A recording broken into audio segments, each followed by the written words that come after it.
Hi everyone, today we are going to start statistical thermodynamic class lecture। ठीक है, last lecture में हमें क्या पढ़ना है, मैक्सवेल बोल्ट्जमैन स्टैटिक्स को पढ़ना है। ठीक है, सबसे ज़्यादा इंपॉर्टेंट है, ये आपके एग्जाम्स में काफ़ी पूछा जाता है, बीएससी के एग्जाम्स में पूछा जाता है। ठीक है, एमएससी के एग्जाम्स में भी इसको पूछा जाता है। ठीक है, अगर बात की जाए आपके सीएसआर के एग्ज़ाम्स की, तो सीएसआर के एग्ज़ाम में काफ़ी ज़्यादा फेवरेट टॉपिक रहता है ये सभी का। ठीक है, और काफ़ी ज़्यादा डिफ़िकल्ट पार्ट भी है ये, केमिस्ट्री का सबसे मोस्ट डिफ़िकल्ट पार्ट है स्टैटिस्टिकल थर्मोडायनेमिक। ठीक है, तो आप वाईटी क्रिएटर्स बहुत ज़्यादा पढ़े हुए हैं यूट्यूब चैनल्स पे, आप किसी भी जाकर पे देखिए तो डिफ़िकल्ट पार्ट है, इसलिए आपको जिसका समझ में आ रहा है आप उसी का देखिए।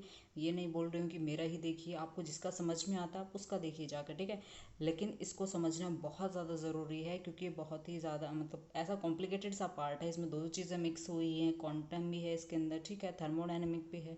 ठीक है, तो नेक्स्ट सेशन जो हमारा रहेगा उसमें क्या करेंगे, हम सीएसआर के जितने भी क्वेश्चंस आए हैं प्रीवियस ईयर के, तो सीएसआर नेट के हम प्रीवियस ईयर क्वेश्चंस लगाएंगे इसमें। ठीक है, बीएससी के सिलेबस में जो भी क्वेश्चन पूछे जाते हैं वो करवाएंगे, एमएससी के सिलेबस में जो क्वेश्चन पूछे जाते हैं वो करवाएंगे। ठीक है, गेट में जितने भी एग्जाम्स आए हैं प्रीवियस ईयर वो हम कराएंगे। तो नेक्स्ट से हम ये स्टार्ट करेंगे। ठीक है, अभी हम पढ़ लेते हैं मैक्सवेल बोल्ट्जमैन स्टैटिक क्या कहती है। तो मैक्सवेल बोल्ट्जमैन स्टैटिक्स जो है वो बेसिकली कौन फॉलो करता है इसको, डिस्टिंग्विशेबल पार्टिकल्स। जो हमारे पास डिस्टिंग्विशेबल पार्टिकल्स होते हैं वही इस स्टैटिक्स को फॉलो करते हैं, जो कि हम पिछले लेक्चर्स में पढ़ चुके हैं। जो डिस्टिंग्विशेबल पार्टिकल्स हैं, ऐसे पार्टिकल्स हैं जिसको हम डिस्टिंग्विश कर सकते हैं। दैट मीन्स कोई छोटा है, कोई बड़ा है, कोई लाल है, कोई पीला है, तो ऐसे पार्टिकल्स जिसको डिस्टिंग्विश कर सकते हैं on the basis of colours, on the basis of size, तो जिसके बेस पे हम डिस्टिंग्विश कर सकते हैं वो कौन से पार्टिकल होंगे, डिस्टिंग्विशेबल पार्टिकल्स। ठीक है, तो ये जो मैक्सवेल बोल्ट्जमैन स्टैटिक्स रहेगा डिस्टिंग्विशेबल पार्टिकल्स के लिए रहेगा। ठीक है, तो यहाँ हमने एक सिस्टम कंसिडर किया है एन पार्टिकल्स का। ठीक है, यहाँ पे हमारा एक सिस्टम है जिसमें एन डिस्टिंग्विशेबल पार्टिकल मीन्स हमारा कोई सिस्टम है, उसके अंदर टोटल नंबर ऑफ पार्टिकल्स कितने हैं हमारे पास, एन। एन लार्ज लेटर में मीन्स कैपिटल लेटर में एन जो यहाँ पर है वो रिप्रेजेंट करता है कि कंप्लीट सिस्टम में टोटल पार्टिकल्स कितने हैं। तो यहाँ पर जो कैपिटल लेटर में एन है वो क्या रिप्रेजेंट करता है, हमारा कोई सिस्टम है उसमें एन जो है टोटल नंबर ऑफ पार्टिकल्स हैं।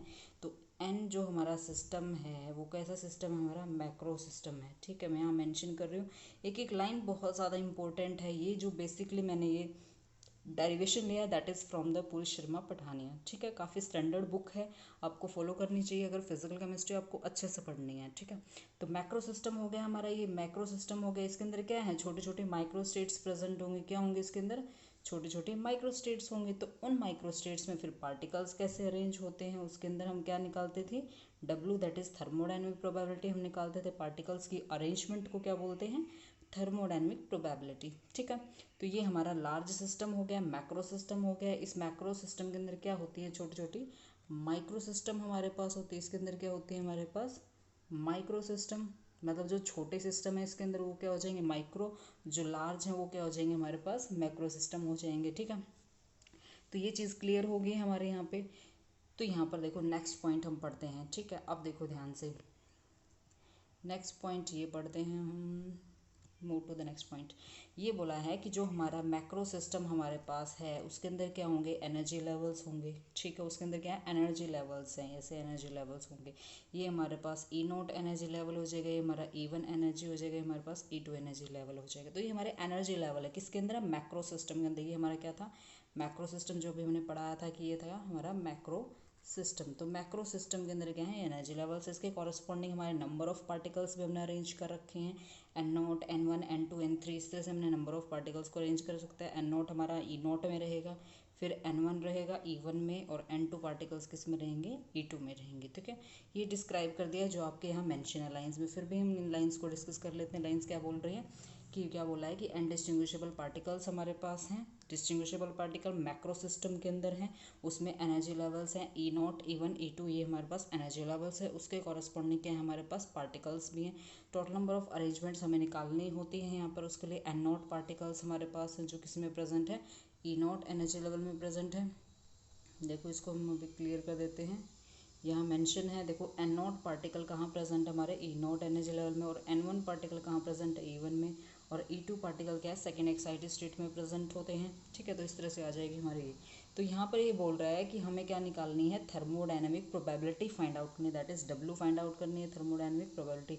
इस थर्मोडायनेमिक प्रोबेबिलिटी को निकालने का जो फॉर्मूला है वो हमें पता है, ठीक है। प्रीवियस लेक्चर्स में हम पढ़ चुके हैं इसको, फिर भी हम यहाँ डिस्कस कर लेते हैं। W इज इक्वल टू में n फैक्टोरियल होता है डिवाइड बाय में n1 n2 n3 n4, जो भी हमारे पास एनर्जी लेवल्स होंगे उसके कॉरस्पॉन्डिंग नंबर ऑफ पार्टिकल्स। अभी मैंने एक्सप्लेन किया आपको कि हमारे पास कोई मैक्रो सिस्टम होता है, उसके अंदर स्मॉल स्मॉल क्या होते हैं, माइक्रो सिस्टम्स होते हैं। ये क्या है इसके अंदर माइक्रो सिस्टम्स। अगर आपने कैनोनिकल एंसेम्बल्स पढ़े हैं तो नहीं पढ़े तो प्लीज़ जाकर पढ़ लीजिए एक बार, आपके लिए काफ़ी ज़्यादा बेनिफिशियल होगा इस लेक्चर के लिए, ठीक है। माइक्रो सिस्टम्स होती हैं इसमें। माइक्रो सिस्टम में क्या होते हैं, फिर हमारे पास एनर्जी लेवल्स हैं, एनर्जी लेवल्स होंगे ऐसे। इन एनर्जी लेवल्स में हमने क्या किया, पार्टिकल्स को अरेंज किया। That means n nought particle को अरेंज किया हमने किस में, एन नॉट पार्टिकल को हमने डाला है किस में, ई नॉट एनर्जी लेवल में डाला है, और एन वन पार्टिकल को हमने डाला है ई वन एनर्जी लेवल में, एन टू पार्टिकल को हमने डाला है ई टू एनर्जी लेवल में। ये हमने नेम्स के अकॉर्डिंग पार्टिकल्स को अरेंज कर रखा है, ठीक है। तो उसके कॉरस्पॉन्डिंग हमारी क्या आ गया, ये थर्मोडायनेमिक प्रोबेबिलिटी। ऊपर हमारे रहेंगे टोटल नंबर ऑफ पार्टिकल्स रहेंगे, एन बड़ा एन है हमारे पास, ये इसका फैक्टोरियल है, तो ऊपर क्या रहेंगे, total number of particles divide by n1 n2 n3। ये जो हमारे एनर्जी लेवल्स है उसमें जो पार्टिकल्स प्रेजेंट हैं उनको हमने एक्सप्लेन किया। तो इसको हमने क्या लिख दिया है, एन फैक्टोरियल डिवाइड बाय में पाई। पाई जो रिप्रेजेंट करता है वो मल्टीप्लाई को रिप्रेजेंट करेगा। कहीं पर भी पाई लिखा है इसका मतलब उसका क्या है, मल्टीप्लिकेशन हमने किया है, ठीक है। तो यहाँ पर देखो n1 है, n2 है और n3, इनके बीच में क्या है, मल्टीपल का साइन, इनके बीच में क्या मल्टीप्लाई का साइन है। तो उस मल्टीप्लाई साइन को हम बार बार मल्टीप्लाई करने की वजह हम क्या करेंगे, पाई मेंशन कर देंगे। यहाँ पर क्या मेंशन कर देंगे, पाई मेंशन कर देंगे। तो पाई जो है वो मल्टीप्लिकेशन को रिप्रेजेंट करता है, ठीक है। Move to the next point. Next point क्या कह रहा है वो देखो। तो बड़ा जो हमारा n है that is capital N। Capital N को हम कैसे लिख सकते हैं, समेशन ऑफ Ni हम मेंशन कर सकते हैं, क्योंकि कैपिटल N जो है वो रिप्रेजेंट करता है टोटल नंबर ऑफ पार्टिकल्स। किसको रिप्रेजेंट करता है, ये टोटल नंबर ऑफ पार्टिकल्स को रिप्रेजेंट कर सकता है, टोटल नंबर ऑफ पार्टिकल को रिप्रेजेंट करता है। जब टोटल नंबर ऑफ पार्टिकल्स, हम क्या लिख सकते हैं उसके जगह समेशन लिख सकते हैं। समेशन का मीन्स होता है एडिशन करो आप सभी पार्टिकल्स का, ठीक है। समेशन का मीन्स क्या होता है, आपका एडिशन होता है। दैट मीन्स आपको एडिशन करना है of all particles, all particles का आपको क्या करना है, एडिशन करना है। तो ये हमारे पास एन आई क्या है, हमारे जो मैक्रो सिस्टम्स में पार्टिकल्स प्रेजेंट है उन सभी पार्टिकल का आपने क्या करना है, समेशन एडिशन कर देना है। यानी आपकी जो हमने बताए थे कि मैक्रो स्टेट के अंदर क्या है, माइक्रो स्टेट्स हैं। अब जैसे कोई पार्टिकल यहाँ प्रेजेंट है, यहाँ प्रेजेंट है, कोई पार्टिकल यहाँ है, ये है, तो आपने क्या करना है, हर एक एनर्जी लेवल के जो पार्टिकल्स होते हैं that means n nought n1 n2, इन पार्टिकल्स का आपने क्या कर देना है, एडिशन कर देना। जब इन पार्टिकल्स का आप एडिशन करेंगे तब आपके पास क्या आ जाएंगे, टोटल नंबर ऑफ पार्टिकल्स आ जाएंगे, ठीक है। देखो एक बार और मैं आपको क्लियर कर देती हूँ इसको कैसे समझना है, ठीक है। देखो जैसे आपके एनर्जी लेवल्स प्रेजेंट है, n1 है, ठीक है, E1 एनर्जी लेवल है, E2 एनर्जी लेवल है, E3 एनर्जी लेवल है, ई नॉट एनर्जी लेवल, तो इसके corresponding N nought particle n1 है, n2 है, n3, इस तरह से। तो इन सब n not n1 n2 n3 इन सब का आप क्या करेंगे, समेशन करेंगे। आप इन सब का क्या करेंगे, एडिशन करेंगे। जब आप इन सब का एडिशन करेंगे, इसकी जगह सबकी जगह मैंने क्या मेंशन कर दिया है, यहाँ पर Ni मेंशन कर दिया है। मेरी बात समझ रहे हो, ये बहुत जगह यूज़ होगा तो इसको प्लीज़ ध्यान से देखिए। तो सभी जो पार्टिकल्स हैं आपके अलग अलग माइक्रो स्टेट्स में प्रेजेंट हैं। माइक्रो स्टेट्स में जो जो पार्टिकल्स प्रेजेंट मैंने मेंशन कर दिया, ये हमारे एक माइक्रो स्टेट है जिसमें एन नॉट है, ये सेकंड माइक्रो स्टेट है, ये हमारी थर्ड हो जाएगी, हमारी फोर्थ है। तो इसके कॉरस्पॉन्डिंग पार्टिकल्स मैंने बता दिया, N nought n1 n2 n3 हो जाएंगे। तो इन सभी पार्टिकल्स का समेशन करने के इन सभी पार्टिकल्स की जगह मैंने क्या मेंशन कर दिया, Ni। तो आप पार्टिकल्स का एडिशन करके क्या आ जाएगा, आपके पास टोटल नंबर ऑफ पार्टिकल्स के इक्वल आ जाएगा, ठीक है। अब देखो नेक्स्ट हम क्या बता रहे हैं कि जो हमारे एनर्जी स्टेट्स होती हैं। अब जैसे हम बात कर रहे थे कि माइक्रो सिस्टम हमारे पास है, उसके अंदर स्मॉल सोल हमारे पास क्या थे, माइक्रो सिस्टम थे। ये हमारा क्या है, मैक्रो सिस्टम है, ठीक है। इसके अंदर छोटे छोटे क्या होंगे, माइक्रो सिस्टम्स भी होंगे, माइक्रो सिस्टम्स भी होंगे। अब ये जो मैंने एनर्जी लेवल मेंशन किया है, ये क्या है हमारे पास, ई नॉट एनर्जी लेवल है। अब जो हमारे पास यहाँ पर ई नॉट एनर्जी लेवल जो है हमारे पास, ये हमारे पास क्या है, ई नॉट एनर्जी लेवल। इस तरह से हमारे पास ये E1 एनर्जी लेवल हो जाएगा, इस तरह से हमारे पास ये E2 एनर्जी लेवल। तो आप ध्यान से देख रहे हो, जो आपका ई नॉट एनर्जी लेवल है उसमें आपकी दो स्टेट्स दिखाई दे रही है। फिर आपका E1 है उसमें सिर्फ एक स्टेट दिखाई दे रही है। फिर आपका E2 है उसमें आपको सिर्फ दो स्टेट्स दिखाई दे रही है। दैट मीन्स ये है कि हर एक एनर्जी लेवल में डिवीज़न भी हो सकता है और वो अकेली भी हो सकती है। दैट मीन्स उसमें एक से ज़्यादा स्टेट्स हो सकती हैं। जैसे आपका ई नॉट है उसमें कितने स्टेट आपके पास, टू स्टेट आपके पास प्रेजेंट है तो इसको हम बोलते हैं डीजनरेसी। इसको हम क्या बोलेंगे? डीजनरेसी। दैट मीन्स अगर किसी भी सिस्टम के अंदर, मैं आपको बता रही हूँ यहाँ पे, किसी भी सिस्टम के अंदर more than one state present हो, मोर देन वन स्टेट अगर प्रेजेंट होती हैं, समझ रहे हो मेरी बात? अगर किसी भी एनर्जी लेवल में एक से ज़्यादा स्टेट्स प्रेजेंट होती है, that means this particular energy level is degenerate. तो वो एनर्जी लेवल हमारे पास क्या होता है? डीजनरेट होता है। वो एनर्जी लेवल क्या होता है हमारा? डीजनरेट होता है। डीजनरेट का मीनिंग समझे? डीजनरेट का मतलब क्या हुआ यहाँ पे? तो डीजनरेट का मीनिंग सिर्फ इतना ही है हमारे पास। तो डीजनरेट का मीन्स क्या है हमारे पास? डीजनरेट समझ में आ गया आपको? डीजनरेट का मीन्स क्या है? जिसमें एक से ज़्यादा एनर्जी लेवल्स प्रेजेंट होते हैं उसको हम बोलेंगे डीजनरेट एनर्जी लेवल। ठीक है, तो ये आपको क्लियर है यहाँ पर? तो डीजनरेट का मीन्स समझ गए आप? डीजनरेट। ओके, तो मैं अगर डीजनरेट लिख रही हूँ इसका मतलब ये है कि उसमें क्या है? मोर देन वन स्टेट है, मोर देन वन स्टेट। तो मोर देन वन स्टेट अगर कहीं पर भी प्रेजेंट होती है, मोर देन वन स्टेट अगर कहीं पर भी प्रेजेंट होती है, that means this particular energy level is degenerate. तो यहाँ पर डीजनरेट वर्ड आएगा तो इसलिए मैं बोल रही हूँ। अब क्या करेंगे हम? डीजनरेसी को काउंट कर रहे हैं। ठीक है, देखो गिवन एनर्जी लेवल में क्या है? मोर देन वन वे है। आप इसको जाकर पढ़ लीजिएगा, आपकी एक एक स्लाइड आप यहाँ पर दी हुई हैं। ठीक है, लाइन बाय लाइन पढ़ने में काफ़ी टाइम लग जाएगा। ठीक है, मैं आपको एक्सप्लेन करती हूँ, मोटा मोटा मेन लाइंस बता देती हूँ। देखो गिवन एनर्जी लेवल जो होता है आपका, उसमें एक से ज़्यादा स्टेट्स प्रेजेंट हो सकती हैं, more than one quantum state हो सकती हैं। ठीक है, more than one quantum state हो सकती हैं सेम एनर्जी लेवल में। ठीक है, तो उसको बोलते हैं डीजनरेसी। उसको क्या बोलते हैं? डीजनरेसी या मल्टीप्लिसिटी ऑफ आई एनर्जी। जैसे आपके पास आई एनर्जी लेवल होता है, उसमें एक से ज़्यादा तीन स्टेट प्रेजेंट है मान लो, तो उसकी क्या हो जाएगी? मल्टीप्लिसिटी है। उसकी क्या हो जाएगी? मल्टीप्लिसिटी भी हो सकती है ये, और उसकी डीजनरेसी भी हो सकती है। तो एक से ज़्यादा है तो इसकी डीजनरेसी क्या हो जाएगी? जी आई इज इक्वल टू में 3 हो जाएगा। तो इसकी डीजनरेसी ई आई एनर्जी लेवल हमारे पास है इसलिए इसको जी आई मैंशन किया है। तो ई आई एनर्जी लेवल की डीजनरेसी कितनी है? 3। दैट मीन्स उसमें 3 स्टेट्स प्रेजेंट हैं। ठीक है, तो ये क्लियर है आपको यहाँ पे? नेक्स्ट देखो हम क्या पढ़ रहे हैं।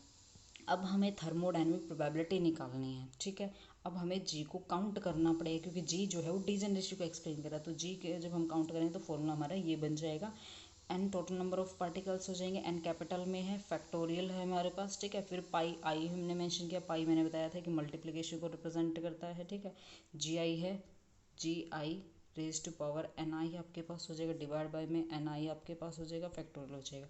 यहाँ पर जी आई को इसलिए काउंट किया गया अगर आपके पास एन आई पार्टिकल्स प्रेजेंट है। इस लाइन को पढ़ो ऊपर से एक बार ध्यान से। देखो मल्टीप्लिसिटी एक्सप्लेन कर, this means that if there is one particle in the ith energy level there R G I ways of distribution it. ठीक है, नंबर ऑफ वेज, जी जो है वो नंबर ऑफ वेज को बताती है कि पार्टिकल को कैसे अरेंज कर सकते हैं। जैसे हमारे पास अगर ये एनर्जी 3 एनर्जी लेवल प्रेजेंट है तो इस पार्टिकल को हम यहाँ अरेंज कर सकते हैं। ठीक है, और इस पार्टिकल को हम थर्ड एनर्जी लेवल में जा सकते हैं, या फिर इस पार्टिकल को हम मिडल वाले एनर्जी लेवल में जा सकते हैं। तो इस तरह से जी हमारे पास कितनी थी? इसकी जी जो है हमारे पास 3 है। दैट मीन्स कि 3 number of ways of arrangement है। तो जी क्या है? नंबर ऑफ अरेंजमेंट्स को भी रिप्रेजेंट करती है, number of ways to arrange to distribute particles. तो यहाँ पर भी अरेंज कर सकते हैं, यहाँ पर भी अरेंज। तो ये हमारे नंबर ऑफ वेज को भी रिप्रेजेंट करती है। तो अगर हमारे पास एन आई पार्टिकल्स प्रेजेंट होते हैं तो जी आई इसके क्या हो जाएंगे? Number of ways to arrange it. ठीक है, तो इस तरह से आपको इसको ध्यान रखना है कि जितने ज़्यादा आपकी डीजनरेसी बढ़ेगी उतनी ज़्यादा अरेंजमेंट्स बढ़ेंगी। तो नंबर ऑफ वेज जो है, number of ways to arrange a particle, वो भी हमारे क्या हो जाएंगे? इंक्रीज हो जाएंगे। ठीक है, तो यहाँ पर यही कहा है इसने, अगर हमारे पास एन आई पार्टिकल्स होते हैं और ith एनर्जी लेवल हमारे पास होता है तो उसके लिए जी आई एन आई हमारे पॉसिबल डिस्ट्रीब्यूशंस हो जाएंगे। तो इसलिए यहाँ पर जी आई रेज्ड पर एन आई मैंशन किया है, जी आई रेज्ड पर एन आई। अगर आपके पास एन आई पार्टिकल्स हैं तो जी आई इसके number of ways to arrange हो जाएगा। ठीक है, दूसरा देखो हमने क्या पढ़ा था? एंट्रोपी हमने पढ़ा था। जब एंट्रोपी का हमने फॉर्मूला पढ़ा था लास्ट लेक्चर्स में, आप देखिए जाकर, उसमें एंट्रोपी के फॉर्मूले भी हमने करवाए हैं। दैट इज़ क्या होता है कि एल एन डब्ल्यू हमारे पास होता है। डब्ल्यू हमारे पास क्या होती है? Arrangement, that is thermodynamic probability. तो ये हम यहाँ इस फॉर्मूले से भी निकाल सकते हैं क्योंकि इसमें क्या है हमारे पास डब्ल्यू यहाँ पर प्रेजेंट है। तो इस फॉर्मूले से भी हम निकाल सकते हैं। देखो ये रहा हमारे पास क्या है? W, that is thermodynamic probability. तो इस फॉर्मूले से भी हम क्या निकाल सकते हैं? थर्मोडायनेमिक प्रोबेबिलिटी निकाल सकते हैं। ठीक है, यहाँ पर डिस्क्रिप्शन हो गया थोड़ा सा। ठीक है, अब देखो हमें क्या निकालना है कि जो हमारे W है दैट शुड बी मैक्सिमम, क्योंकि हम क्या निकाल रहे हैं? प्रोबेबिलिटी निकाल रहे हैं। हम क्या निकाल रहे हैं यहाँ पर? प्रोबेबिलिटी निकाल रहे हैं। अब प्रोबेबिलिटी जो होती है वो हमेशा क्या होती है? मैक्सिमम होती है, वो कभी मिनिमम नहीं होती है।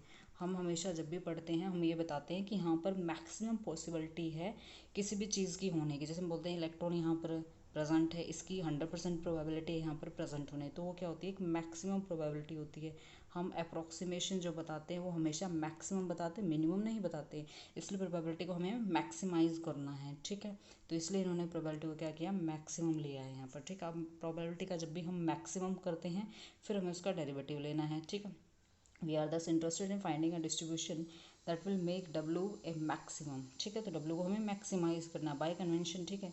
मैक्सिमाइज करना होगा हमें लॉगरिथम ऑफ डब्ल्यू, यानी जो हमारी प्रोबेबिलिटी है उसका हमने पहले ln लेना है, फिर उसका हमने डेरिवेटिव लेना है। इसका रीज़न ये है कि जब भी हम यहाँ पर डेरिवेटिव लेंगे, ठीक है, जब भी हम यहाँ पर थर्मोडायनेमिक प्रोबेबिलिटी है, जब उसका हम ln लेंगे तो हमारा आंसर बिल्कुल करेक्ट आएगा, ठीक है। रीज़न ये है कि जब भी हम किसी भी, ये हमारा क्या था, मैक्सिमम, सॉरी मैक्सिमम तो लिखा ही नहीं, तो अगर हम डब्ल्यू मैक्सिमम का सीधा डेरिवेटिव लेते हैं, डब्ल्यू मैक्सिमम का हम सीधा डेरिवेटिव लेंगे तो हमारा ज़ीरो हो जाएगा। ये कैलकुलस है, ठीक है। मैथमेटिकल कैलकुलस का एक चैप्टर पढ़िए आप जाकर, उसमें आपको पता चलेगा कि जब भी आप किसी का कोई भी चीज़ आपको मैक्सिमम निकालनी है, उस मैक्सिमम का अगर आप डेरिवेटिव लेते हैं, ठीक है, ये क्या है हमारे पास डेरिवेटिव है, फर्स्ट डेरिवेटिव है, डिफ्रेंशिएशन कर रहे हो आप, ठीक है। तो ये हमारा क्या है, फर्स्ट डेरिवेटिव है, तो आप फर्स्ट डेरिवेटिव का मैक्सिमाइज करके डेरिवेटिव निकालेंगे तो आपका ज़ीरो आंसर आएगा। इसलिए हमने क्या लिया है, इसका नेचुरल लॉगरिथम लिया है। नेचुरल लॉगरिथम लेकर ही हम क्या करेंगे, इसका डेरिवेटिव करेंगे, ठीक है। इसलिए हमने क्या किया है, जो हमारी प्रोबेबिलिटी है उसका पहले हमने नेचुरल लॉगरिथम लिया है, फिर हमने उसका डेरिवेशन लिया है, क्योंकि हमें मैक्सिमम निकालना है। तो मैक्सिमम निकालने के लिए उसको हमें डिफ्रेंशिएट करना होगा, ठीक है। तो ये हमने यहाँ पर मेंशन किया है, DLN W हो गया है। तो अब जो भी हमारा फॉर्मूला था उसके अंदर हमने अरेंज किया है, इसको कुछ नहीं किया, और देखो कर्ल LN W हो जाएगा डिवाइड बाय NI पार्टिकल्स हो जाएगा, और NI पार्टिकल से मल्टीप्लाई करना है, यानी DNI से आपको क्या करना है, मल्टीप्लाई करना है, और DNI पार्टिकल से आपने उसको क्या करना है, डिवाइड करना है, ठीक है। ये आपके फर्स्ट टाइप के पार्टिकल हैं, ये आपके फर्स्ट टाइप के पार्टिकल। फिर नेक्स्ट आप क्या करेंगे, DN2 से मल्टीप्लाई करेंगे और DN2 से डिवाइड करेंगे, ऐसे आपको यहाँ पर चलना है, ठीक है। तो ये फर्स्ट डेरिवेटिव हो गया आपका। सेकंड मतलब फर्स्ट टाइप के पार्टिकल्स हो जाएंगे, फिर सेकंड टाइप के हो जाएंगे, इस तरह से आपके थर्ड टाइप के पार्टिकल्स होंगे, इस तरह से आपकी सीरीज चलेगी, ठीक है। इस तरह से आपने मैक्सिमाइज करना है एंड देन उसको क्या करना है, डेरिवेटिव फाइंड आउट करना है उसका, ठीक है। तो इसको हमने, इसकी एक इक्वेशन हमने यहाँ पर मेंशन कर दिया, दैट इज समेशन लिख दिया हमने। समेशन किसको बोलते हैं, प्लस वाली प्रॉपर्टीज़ को। जब भी आपकी पूरी इक्वेशन में अगर प्लस का साइन मेंशन है तो उसकी जगह हम क्या लिख देंगे, समेशन आई हम मेंशन कर देंगे। तो यहाँ पर समेशन लिख दिया है। बाकी सारी इक्वेशन की जगह हमने क्या लिख दिया, N1 जो हमारे N1 था, N2 था, और N3 जो हमारे पार्टिकल्स थे उसकी जगह हमने एक ही टर्म यूज़ की, दैट इज़ NI।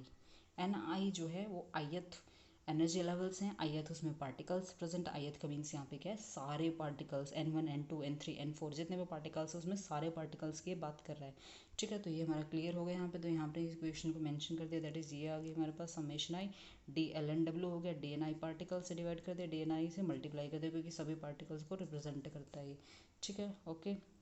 अब हमारा जो सिस्टम है दैट इज़ हमारा क्या है, क्लोज्ड सिस्टम है। हमारा सिस्टम कैसा है, क्लोज्ड सिस्टम है। अब देखो हम कहाँ पहुँच गए हैं, अब हम नेक्स्ट पेज पे चलते हैं। तो हमारा जो सिस्टम है वो कैसा है, हमारा क्लोज्ड सिस्टम है, पहली बात तो ये याद रखनी है। अब क्लोज्ड सिस्टम में से कोई भी चीज़ अंदर नहीं आएगी ना ही बाहर जाएगी, तो क्लोज्ड है तो क्लोज्ड है। अगर आपके नंबर ऑफ पार्टिकल्स में 2 हैं तो 2 ही रहेंगे। अगर आपकी इसकी एनर्जी जो होती है 2 किलो केल्विन आपके पास होती है, 2 किलो केल्विन होती है एनर्जी, तो आपकी एनर्जी भी क्या रहेगी, फिक्स रहेगी। एनर्जी भी कांस्टेंट है और नंबर ऑफ पार्टिकल्स भी आपके क्या हैं, कांस्टेंट रहेंगे। ये बात आपको क्लियर है यहाँ पर, ठीक है। अब देखो यही तो मेंशन किया कि total number of particles will be constant, total energy of the system will be constant. तो टोटल एनर्जी भी कांस्टेंट रहेगी, टोटल नंबर ऑफ पार्टिकल्स भी आपके कांस्टेंट रहेंगे। ये बात क्लियर है आपको यहाँ पे, ठीक है। तो देखो ध्यान से, वही तो मेंशन किया है कि n जो है आपके टोटल नंबर ऑफ पार्टिकल्स को रिप्रेजेंट करे इज इक्वल टू में summation NI is equal to constant, यानी आपके टोटल नंबर ऑफ पार्टिकल्स भी यहाँ पे कांस्टेंट है, ठीक है। एनर्जी आपकी कांस्टेंट है, EU क्या आपकी इंटरनल एनर्जी है, दैट इज समेशन हो जाएगा, NI हो जाएगा और EI हो जाएगा। टोटल आपको एनर्जी निकालनी होती है, हमेशा नंबर ऑफ पार्टिकल्स से मल्टीप्लाई करते हैं, क्योंकि आपकी जो एनर्जी होती है वो पार्टिकल्स की होती है, खुद की उसकी खुद कोई सिस्टम की एनर्जी थोड़ी होती है, वो पार्टिकल की एनर्जी होती है। तो पार्टिकल को हमने क्या मतलब एनर्जी को हमने क्या करना है, हमेशा NI पार्टिकल से मल्टीप्लाई करना है, इसलिए NI और EI हमारे पास हो जाएगा, दैट इज ओके।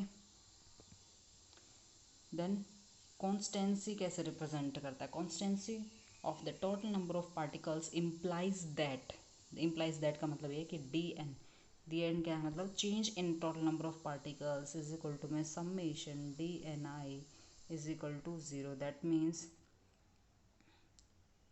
इसका जो समेशन होगा वो हमारा क्या हो जाएगा 0 हो जाएगा। इस इक्वेशन का आपको समझ में आया। मैंने क्या बोला कि टोटल नंबर ऑफ पार्टिकल्स जो है डी एन क्या है आपका change in total number of particles क्या आपका 0 है। जब ये 0 है इसका मतलब हमारा इक्वेशन क्या है कांस्टेंट है। दैट मीन्स हमारे टोटल नंबर ऑफ पार्टिकल्स कभी भी चेंज नहीं होंगे, that will be always constant. ऐसे ही हमने एनर्जी को डिस्क्राइब किया कि जो हमारी एनर्जी है उसमें चेंज डी यू क्या है चेंज इन एनर्जी है। चेंज इन एनर्जी में भी हमारा क्या रहेगा हमेशा 0 रहेगा। That means they are the constant. ये क्या है कांस्टेंट है। ठीक है, अब देखो हम कहाँ पहुँच गए। अब हमारे पास जो इक्वेशन थी, ठीक है, सेकंड इक्वेशन जो हमारे पास प्रेजेंट थी उस सेकंड इक्वेशन में हमने लॉगरिथम लिया है बोथ साइड। ठीक है, सेकंड इक्वेशन को दिखाते हैं हम आपको फिर से। कहाँ है हमारी सेकंड इक्वेशन, देखो सेकंड इक्वेशन ये रही है हमारे पास। I think this is the second equation. तो इस सेकंड इक्वेशन का हमने क्या किया है लॉगरिथम लिया हमने दोनों साइड में। इस साइड में हमने लॉगरिथम लिया है और इस साइड में हमने लॉगरिथम लिया है। तो इस इक्वेशन के दोनों ही साइड में हमने नेचुरल लॉगरिथम लिया है। तो ये क्या हो जाएगा हमारा एल एन डब्ल्यू हो जाएगा इज इक्वल टू में क्या हो जाएगा एल एन एन हो जाएगा, एन फैक्टोरियल हो जाएगा हमारे पास। ठीक है, प्लस हमारे पास क्या हो जाएगा ये एन आई हमारे पास आगे आ जाता है एल एन में। जब भी हम एल एन लेते हैं तो ये क्या हो जाएगा एन आई हो जाएगा और जी आई हमारे पास हो जाएगा। नीचे जो डिवाइड वाले टर्म्स होती है उसका भी आपने क्या लेना है नेचुरल लॉगरिथम लेना है। जब नीचे कोई टर्म आपकी एल एन में प्रेजेंट होती है तो ऊपर जाके माइनस में हो जाए तो माइनस एल एन एन आई आपके पास हो जाएगा। ठीक है, आपको समझ में आया मैंने क्या बताया यहाँ पे। आपको कुछ नहीं करना है, इसका एल एन ले लिया आपने, इसका एल एन भी आपका सीधा आएगा, इसका एल एन भी आपका सीधा। जो पावर होती है पावर हमेशा याद रखना है। अगर मैं ये इसका लेती हूँ जी आई और एन आई, जी आई और एन आई मैं ले रही हूँ यहाँ पे देखो जी आई रेज्ड पावर एन आई आपका है। ठीक है, इसका आपने नेचुरल लॉगरिथम लेना है तो एन आई पावर आपकी आगे ज़्यादा आ जाती है हमेशा ही। ठीक है, तो एन आई हो जाएगा एल एन हो जाएगा और जी आई हमारे पास हो जाएगा। ठीक है, क्लियर ये वाली बात। और जो हमारा डिवाइड बाय में टर्म प्रेजेंट है दैट इज़ हमारे पास क्या है एन आई। एन आई है, जब इसका आप नेचुरल लॉगरिथम होंगे तो ऊपर चला जाता है, ऊपर जाके हमेशा क्या हो जाता है नेगेटिव हो जाएगा, क्योंकि जो डिवाइड वाले टर्म होती है वो ऊपर जाके नेगेटिव माइनस में हो जाती है। ठीक है, ये बात क्लियर है आपके। तो नेचुरल लॉगरिथम मैंने यहाँ पर एक्सप्लेन कर दिया कि आपको नेचुरल लॉगरिथम लेना कैसे है। ठीक है, देखो नेचुरल लॉगरिथम पे पहुँच गए हम। नेचुरल लॉगरिथम हमने ले लिया। नेचुरल लॉगरिथम लेने के बाद हमारे पास ये इक्वेशन आ जाती है एल एन डब्ल्यू हो गया है, एल एन एन फैक्टोरियल हो गया, summation N I L N G I. ये हमारे बताया था पावर वाले फैक्टर से एन आई हमारा आगे आ जाएगा, फिर आगे क्या हो जाएगा समेशन आई हो जाएगा एल एन एन आई हो जाएगा प्लस कांस्टेंट। कांस्टेंट तो हमें लेना ही पड़ता है क्योंकि हम यहाँ पर कांस्टेंट के साथ हमें इसको करना पड़ता है। प्लस में एडिशन में हमें कांस्टेंट लेना होता है। कांस्टेंट की नेचुरल लॉगरिथम जब भी लेते हैं तो प्लस कांस्टेंट हमेशा होता है, कांस्टेंट आप लगाना पड़ता है। ठीक है, here we invoke the Stirling approximation. आपको क्या करना है यहाँ पर स्टीरलिंग अप्रॉक्सीमेशन लगानी है। अब यहाँ पे जब आप स्टीरलिंग अप्रॉक्सीमेशन लगाएंगे तो मैंने यहाँ पर डिस्क्राइब भी किया है कि स्टीरलिंग अप्रॉक्सीमेशन निकल लगाएंगे तो आपके पास क्या रिजल्ट आएगा। ठीक है, जब आप स्टीरलिंग अप्रॉक्सीमेशन लगाते हैं तो क्या आता है देखो ध्यान से। जैसे आपने एक्स पे लगाया स्टीरलिंग अप्रॉक्सीमेशन, तो स्टीरलिंग अप्रॉक्सीमेशन एक्स पे लगाते हैं तो क्या आता है x l n x minus x हो जाएगा। और मैं एल एन एन ले रही हूँ तो क्या हो जाएगा हमारे पास एन हो जाएगा, एल एन हो जाएगा और फिर एन हो जाएगा हमारे पास माइनस का एन हो जाएगा। तो ये बात क्लियर है यहाँ पे। क्या क्लियर है कि एल एन एन का अगर हम क्या लेते हैं स्टीरलिंग अप्रॉक्सीमेशन लगा देते हैं तो एन से आगे मल्टीप्लाई हो जाता है और एन से माइनस हो जाता है। ये आपको ध्यान रखना है। नेचुरल लॉगरिथम एल एन है हमारे पास तो इसमें एन से मल्टीप्लाई होगा और माइनस का एन हमने इसमें कर दिया इक्वेशन में, तो हमारे पास क्या आ जाएगी ये इक्वेशन हमारे पास आ जाएगी। ठीक है, क्लियर है ये बात हमारे पास। ठीक है, अब नेक्स्ट देखो हमें क्या पढ़ना है इसमें। नेचुरल लॉगरिथम स्टीरलिंग अप्रॉक्सीमेशन लगा दिया आपने। यहाँ पे किस पे लगाएंगे आप समेशन आई और एन आई पे आप इसको लगाएंगे। ठीक है, जो ये है आपका ये वाला इक्वेशन इस पे आप क्या लगाएंगे स्टीरलिंग अप्रॉक्सीमेशन लगाएंगे। इस पे क्या लगाएंगे आप स्टीरलिंग अप्रॉक्सीमेशन, जिसको हमने यहाँ पे एक्सप्लेन कर दिया है कि इसको आपने एक्सप्लेन मतलब लगाना कैसे है ये हम आपको बता चुके हैं। ठीक है, लगाओ इसके ऊपर। जैसे आप इसके ऊपर लगाएंगे तो आपका क्या हो जाएगा summation I L N N I. इस पे हमने क्या लगाना है स्टीरलिंग अप्रॉक्सीमेशन लगाना है। स्टीरलिंग अप्रॉक्सीमेशन जब इस पे आप लगाएंगे तो क्या हो जाएगा आपका summation I L N N आई हो जाएगा, प्लस में आपका क्या हो जाएगा यहाँ पे प्लस में एन आई समेशन एन आई हो जाएगा। आपका क्या हो जाएगा समेशन एन आई हो जाएगा, जो यहाँ पर हमने इक्वेशन में दिखा भी रखा है। देखिए इक्वेशन को, ये इक्वेशन इन्होंने मेंशन कर दी है। ठीक है, तो अब देखो यहाँ पे क्या इक्वेशन हो गई है हमारे पास, ठीक है। ये देखो समेशन एन आई हमारे पास हो गया है और ये हमारे पास ये दोनों इक्वेशन जो हमारे पास मतलब दोनों टर्म्स जो आई हैं वो कहाँ से आएंगे, स्टिरलिंग अप्रॉक्सीमेशन से आएंगे। तो स्टिरलिंग अप्रॉक्सीमेशन से हमने यहाँ पे मेंशन कर दिया, माइनस का साइन हमने बाहर लिख दिया है। इसका मतलब ये नहीं है कि इसके आगे माइनस का साइन है तो इसके आगे भी माइनस का साइन है, ठीक है। तो इन दोनों के आगे माइनस का साइन हो गया, ठीक है। अब देखो नेक्स्ट क्या है, नेक्स्ट में हमने क्या किया, अब हमने स्टिरलिंग अप्रॉक्सीमेशन किस पे लगाया है, एल एन एन फैक्टोरियल पे लगाया है। एल एन एन फैक्टोरियल पे हमने क्या लगाया है, स्टिरलिंग अप्रॉक्सीमेशन लगाया। कैसे लगाओगे, एन फैक्टोरियल हो जाएगा, एन हो जाएगा हमारा, ठीक है, माइनस में हमारे पास क्या हो जाएगा, एन हो जाएगा। ये हो गई हमारी स्टिरलिंग अप्रॉक्सीमेशन, एन से मल्टीप्लाई कर दो, माइनस से एन कर दोगे, ठीक है। ये देखो ये लगा दिया स्टिरलिंग अप्रॉक्सीमेशन, एन जो है इसको खोल दिया है किसमें, स्टिरलिंग अप्रॉक्सीमेशन के अकॉर्डिंग इसको खोल दिया है, एन हो जाएगा, एल एन एन हो जाएगा हमारे पास, ठीक है। तो ये बात हमारी क्लियर हो गई यहाँ पे। अब देखो इस इक्वेशन को बाकी को हमने सेम लिख दिया, इसको ऐसे सेम लिख दिया, ये भी हमने सेम ही लिखा है, ठीक है। अब ये जो टर्म थी हमारे पास, अगर आपको ध्यान है, समेशन आई है हमारे पास और एन आई है, ये किसके इक्वल था हमारे पास, एन के इक्वल था, दैट इज़ कांस्टेंट। बिल्कुल स्टार्टिंग में हमने बताया था कि हमारा जो सिस्टम है दैट इज़ कांस्टेंट है। हमारा सिस्टम अगर कांस्टेंट है, ये जो हमारे समेशन ऑफ एन आई यानी ये क्या है, टोटल नंबर ऑफ पार्टिकल्स है, क्योंकि हम एन आई पार्टिकल्स का सम्मेशन करें, जो भी आपकी डिफरेंट डिफरेंट स्टेट्स होती है उसमें जो भी पार्टिकल्स प्रेजेंट होते हैं उसका हम सम्मेशन कर रहे हैं, एडिशन कर रहे हैं। तो एडिशन करने के बाद क्या आएगा, टोटल नंबर ऑफ पार्टिकल्स आएंगे। तो ये हमारे पास एन की इक्वल होगा, तो इसलिए हमने यहाँ पे क्या मेंशन किया है, एन यहाँ पर हमने मेंशन किया है। तो एन ले लिया हमने यहाँ पे, देखो इसको हमने किस में कन्वर्ट कर दिया, एन में कन्वर्ट कर दिया। ये आपको बात क्लियर है, मैं एक एक बात बता रही हूँ आपको कैसे आ रहा है डेरिवेशन, ठीक है। अब देखो यहाँ से हमारे पास क्या, ये एन हमारे पास और ये प्लस का एन है, ये हमारे पास माइनस का एन है। तो माइनस का एन प्लस का एन हमारा क्या हो गया, यहाँ से कैंसिल आउट हो गया। तो क्या बचा हमारे पास, ये एन और ये एन हमारे कैंसिल आउट हो गए। तो क्या बचा, ये इक्वेशन बची हमारे पास, ठीक है। अब इस इक्वेशन में ध्यान से देखो क्या चेंज करना है आपने, ठीक है। अब एन और जी आई जो होते हैं वो हमारे कांस्टेंट होते हैं, टोटल नंबर ऑफ पार्टिकल हमारे कांस्टेंट हैं, और जी आई हमारे क्या, डीजनरेसी, वो भी फिक्स होती है एक एनर्जी लेवल की, अपने अपने डीजनरेसी होती है, ठीक है।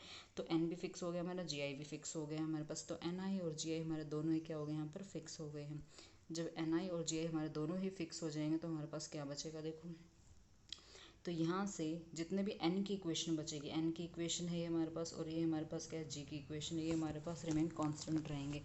तो एल एन एन अगर हम कर रहे हैं तो ये हमारा कांस्टेंट है, दैट इज इक्वल टू 0, ये हमारे पास इक्वेशन में से ख़त्म हो जाएगा, ठीक है। इक्वेशन में से ख़त्म हो जाएगा तो फिर हमने क्या करना है, देखो ध्यान से, ये हमारे पास है। अब हमने क्या करना है, डिफ्रेंशिएशन करना है बोथ साइड। जो हमारे पास डब्ल्यू है दैट इज़ हमारी थर्मोडाइनमिक प्रोबेबिलिटी।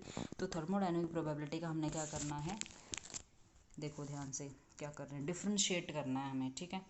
एन और जी आई का हमने क्या करना है, डिफ्रेंशिएशन करना है। आप सिंपल सारी चीज़ें भूल जाओ, वैसे भी हमें पता है कि जो हमारी डीजनरेसी होती है और एन, इसका हमने क्या करना है, डिफरेंशिएट, डी एन का डिफरेंशिएशन करोगे दैट विल बी 0, क्योंकि टोटल नंबर ऑफ पार्टिकल्स हमारे पास फिक्स हैं। तो ये हमारा खत्म हो जाएगा डिफरेंशिएशन, जैसे आप इसका करेंगे तो हमारे पास क्या हो जाएगा, खत्म हो जाएगा, ठीक है। तो इसका डिफरेंशिएशन आप करेंगे तो ये हमारे पास खत्म हो जाएगा। तो इक्वेशन में बचा क्या हमारे पास, डीजनरेसी बची है सिर्फ, डीजनरेसी की इक्वेशन है, ये भी हमारे ये बाकी इसकी डिफरेंशिएशन किया हमने। इसमें क्या है, दोनों मल्टीप्लाई की फॉर्म में है, ये बचेगी हमारे पास, ये हमारा क्या है, खत्म हो गया, लॉस्ट। डिफरेंशिएशन इसका हम नहीं कर सकते हैं क्योंकि टोटल नंबर ऑफ पार्टिकल्स हमारे फिक्स होते हैं, दैट विल बी, इसका डिफरेंशिएशन करोगे तो भी हमारे पास क्या आ जाएगा, 0 आ जाएगा डिफरेंशिएशन, ठीक है। तो अब देखो ध्यान से क्या बचा, अब हमारे पास सिर्फ दो टर्म्स बची है, हमारे पास डीजनरेसी की टर्म बची है और ये वाली टर्म बची है। डीजनरेसी को यूँ कहीं मेंशन कर दो हम, क्योंकि डिजनरेसी हमारी फिक्स होती है, ठीक है। यहाँ पर डिजनरेसी का हम डिफरेंशिएशन कर भी नहीं रहे हैं। जब इसमें भी क्या है हमारे पास एन आई और एल एन जी आई, मैं डिफरेंशिएशन बता रही हूँ आप दोनों, आप सबको यहाँ पे, ठीक है। तो एन आई पार्टिकल्स है और जी आई का हम डिफरेंशिएशन नहीं कर सकते हैं क्योंकि ये हमारे पास फिक्स है। तो हम किसका डिफरेंशिएशन करेंगे, डी एन आई का डिफरेंशिएशन करेंगे और जी को हम आगे ले लेंगे, ठीक है। तो वही तो इन्होंने क्या है, देखो यहाँ पे जी को इन्होंने क्या ले लिया, एल एन जी आई को आगे ले लिया और डी एन आई को डिफरेंशिएट कर दिया है। इस इक्वेशन में भी यही है, इस इक्वेशन में नंबर ऑफ पार्टिकल्स आपके क्या हैं, चेंज हो सकते हैं, ठीक है। तो इसने क्या किया, एक बार तो एल एन एन आई को इसने क्या कर दिया, डिफरेंशिएट कर दिया, मतलब एल एन आई के आगे इसने डी लगा दिया है और एक बार इसने डी एन आई कर दिया। इस इक्वेशन को बता रही हूँ मैं, इस इक्वेशन को। तो इस इक्वेशन में क्या हो रहा है, एक बार तो इसने एन आई पार्टिकल्स जो है उनको डिफरेंशिएट किया है और एक बार इसने एल एन आई पार्टिकल्स को डिफरेंशिएट किया है। तो ये इक्वेशन क्लियर है यहाँ पे। तो यहाँ पर तो जी आई हमारे पास फिक्स थी, इसलिए जी आई को आगे ले लिया, डी एन आई को चेंज कर दिया है, ठीक है। मतलब डी एन को चेंज कर दिया, इसमें भी एक है, इसने एक बार डी एन आई को चेंज कर दिया है और एक बार एन आई को चेंज कर दिया, डी लगा दिया इसके आगे, ठीक है। अब देखो ध्यान से, अब इस पर फोकस करो, इसने क्या किया, इस पर ध्यान से देखो। जो हमारे पास एन आई और डी एल एन आई है, एल एन आई का मीन्स क्या है यहाँ पर, अगर मैं कहीं पर भी एल एन आई लिख रही हूँ इसका मतलब ये क्या है, हमारे पास डिवाइड में टर्म्स प्रेजेंट होती हैं, ठीक है। तो ये जो हमारे पास टर्म है इसको हम खोल के ऐसे में लिख सकते हैं, and d N i divide by में एन आई हो जाता है। सिंपली बात करो तो आप क्या कर रहे हो, नंबर ऑफ पार्टिकल्स को आप चेंज कर रहे हो। जब भी आप नंबर ऑफ पार्टिकल्स को चेंज करते हो तो सिंपल सी बात है वो हमारे पास जीरो होता है हमेशा, ठीक है। एल एन एन आई है आपका, है तो नंबर ऑफ पार्टिकल्स ना, तो यहाँ पे क्या है तो नंबर ऑफ पार्टिकल्स ही हैं, तो आप बेसिकली नंबर ऑफ पार्टिकल्स को चेंज कर रहे हो। आप नंबर ऑफ पार्टिकल्स को चेंज करो दैट विल बी जीरो, क्योंकि नंबर ऑफ पार्टिकल्स हमारे पास फिक्स होते हैं। तो इक्वेशन हमारे पास क्या बची, ये हमारे पास क्या हो जाएगी, जीरो हो जाएगी। जब ये हमारे पास जीरो हो जाएगी तो सिंपल सी बात, बाकी इक्वेशन बची हमारे पास सिर्फ ये दो इक्वेशन बची हमारे पास, डी एन आई बचा हमारे पास, एल एन एन आई हमारे पास ख़त्म हो गया, ठीक है। अब देखो एट इक्विलिब्रियम पे क्या होगा, एट इक्विलिब्रियम पे देखो ध्यान से, सिर्फ ये इक्वेशन बचेगी और सिर्फ ये बचेगी हमारे पास, क्योंकि एल एन एन आई जो है वो हमारे पास ख़त्म हो गया, दैट इज़ ज़ीरो हो गया। तो सिर्फ हमारी डिजनेसी टर्म बची और एक डी एन आई की टर्म्स हमारे पास बची है, ठीक है। अब देखो ध्यान से नेक्स्ट क्या बोल रहा है, एक बात हमने पहले पढ़ चुके हैं, ठीक है। हम थोड़ा सा शिफ्ट कर लेते हैं अपनी फ़ोटो को, ओके। क्या हो गया ये, ओके। देखो नीचे हमने बताया कि अगर हमारा सिस्टम ओपन होता है तो उसमें वेरिएशंस ऑब्वियसली पॉसिबल है, क्योंकि नंबर ऑफ पार्टिकल्स को अगर हम वेरिएशंस में लाते हैं, नंबर ऑफ पार्टिकल्स को हम चेंज करते हैं, तो उसमें देखो पहली बात दो चीज़ों देखो, हमने पहले बताया था कि हमारा सिस्टम कैसा है, क्लोज्ड सिस्टम है। क्लोज सिस्टम में कोई वेरिएशंस नहीं होते, नंबर ऑफ पार्टिकल्स हमारे फिक्स होते हैं, ठीक है, क्योंकि इसमें बाहर से कोई आ नहीं रहा है, बाहर से कोई अंदर जा नहीं रहा है, ठीक है, ना आ रहा है ना जा रहा है, सिंपल सी बात। अगर आपका ओपन सिस्टम होता है तो ओपन सिस्टम में सारे वेरिएशंस होंगे, क्योंकि पार्टिकल्स अंदर से आएंगे बाहर से जाएंगे, ऐसा कुछ ना कुछ मतलब चलता ही रहेगा। तो उसमें ना तो एनर्जी फिक्स होगी ना आपके पार्टिकल्स फिक्स होंगे। तो ये तो हुई ओपन सिस्टम की बात, अगर ये आप पढ़ लेना यहाँ से, ओपन सिस्टम अगर होता है तो उसमें कोई रेस्ट्रिक्शंस नहीं होते, नंबर ऑफ पार्टिकल्स भी आपके चेंज होते हैं। तो एट इक्विलिब्रियम की अगर बात होती है तो इक्विलिब्रियम पे क्या होगा आपका, ये इक्वेशन आपको मिल जाएगी। इक्विलिब्रियम पे सिर्फ डीजेनरेसी के टर्म्स होंगे आपके पास और एनआई पार्टिकल्स के टर्म्स प्रेजेंट होंगे, ठीक है। तो हमारा सिस्टम क्या हो जाएगा, again the energy of system is constant हो जाएगी, ठीक है। अब क्योंकि हमने सिस्टम को क्या किया है, क्लोज्ड कंसिडर, यहाँ पर एक और लाइन मिलेगी आप पढ़ लेना इस लाइन को, देखो बट सिस्टम इज़ क्लोज्ड, तो हमारा सिस्टम क्या है, क्लोज्ड है। और क्लोज सिस्टम में आपकी सारी चीज़ें फिक्स रहेंगी, आपकी एनर्जी भी फिक्स रहेगी, एनआई पार्टिकल्स भी आपके इंडिपेंडेंट ऑफ वन अनदर नहीं होंगे, एन भी आपका कांस्टेंट है, एनर्जी ऑफ सिस्टम भी कांस्टेंट रहेगी। ये क्लोज सिस्टम की बात हुई, ओपन सिस्टम का पता चल गया आपको, क्लोज सिस्टम में हम पढ़ चुके हैं, अभी भी थोड़ा सा पढ़ लिया हमने, ठीक है। अब जो हमारे लेजेंडरी पॉलीमॉल्स होते हैं उसके बारे में हम पढ़ेंगे, इसमें आगे आ जाएगा आई थिंक ये पेज हमारा।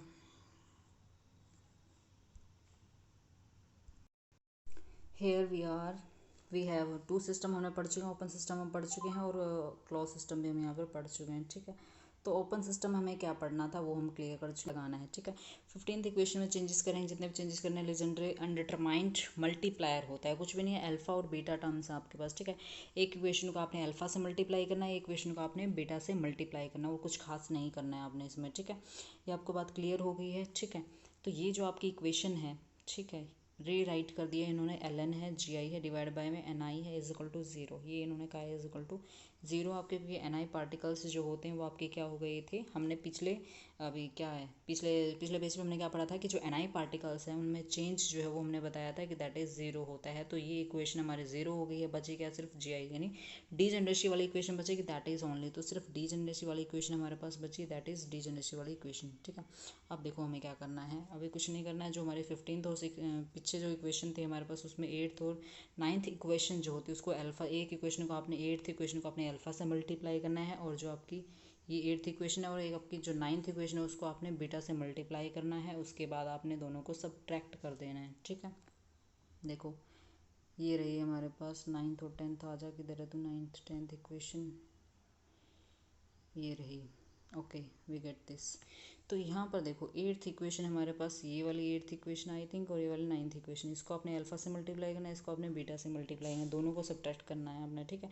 तो ये क्या हो जाएगी, अल्फा समेशन डी एन आई हमारे पास हो जाएगी, सब्ट्रैक्ट भी करना है, माइनस में बीटा हो गया, समेशन हो गया, एनर्जी हो जाएगा हमारे पास, और फिर हमारे पास डी एन आई हो जाएगा। तो ये इक्वेशन हो गया हमारे पास, दोनों अल्फा से मल्टीप्लाई कर दिया, 8th इक्वेशन को अल्फा से मल्टीप्लाई, इसको बीटा से मल्टीप्लाई, कुछ भी नहीं करना, मल्टीप्लाई करो, जस्ट अल्फा से मल्टीप्लाई किया, बीटा से मल्टीप्लाई किया, इसके आगे अल्फा आ गया, इसके आगे बीटा आ गया, ठीक है। दोनों को सब्ट्रैक्ट करना है।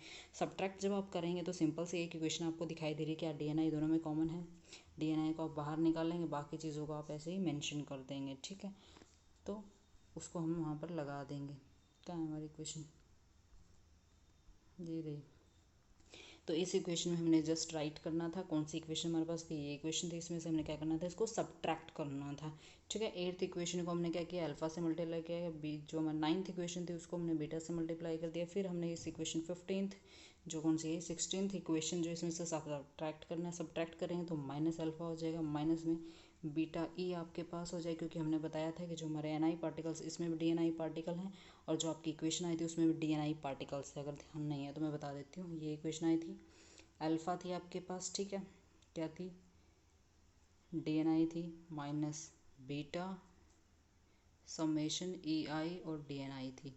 ठीक है, बेसिकली इस इक्वेशन में भी डी था, इस इक्वेशन में भी डी था, और जो आपकी कौन सी इक्वेशन है, आई थिंक ये वाली 16th इक्वेशन में भी डी है। ठीक है, इन तीनों इक्वेशन को आपने सब्ट्रैक्ट करना है, तीनों इक्वेशन को सब्ट्रैक्ट करेंगे तो डी इसमें है, डी इसमें, डी तो डी हमने बाहर निकाले इक्वेशन में से। ठीक है, डी को हमने क्या किया, बाहर निकाले, और कुछ भी नहीं किया, पूरी इक्वेशन को हमने ऐसे लिखा है, सब्ट्रैक्ट कर दिया, इस इक्वेशन को, सेकंड को, देन थर्ड को, इन तीनों इक्वेशन को हमने सब्ट्रैक्ट कर दिया। सब्ट्रैक्ट करें तो माइनस का साइन आएगा कि नहीं आएगा, आएगा। ओके, क्लियर है। तो इस इक्वेशन को हमने सब्ट्रैक्ट कर दिया, तो ये इक्वेशन है हमारे पास, माइनस में क्या होती है अल्फ़ा, डी थी हमारे पास, फिर क्या थी, माइनस में बीटा थी, समेशन एन आई और डी अब क्लियर है यहाँ से, हुआ कुछ क्लियर, डी है और डी है, इन तीनों में से डी को बाहर निकाल दिया बस, और कुछ भी नहीं किया।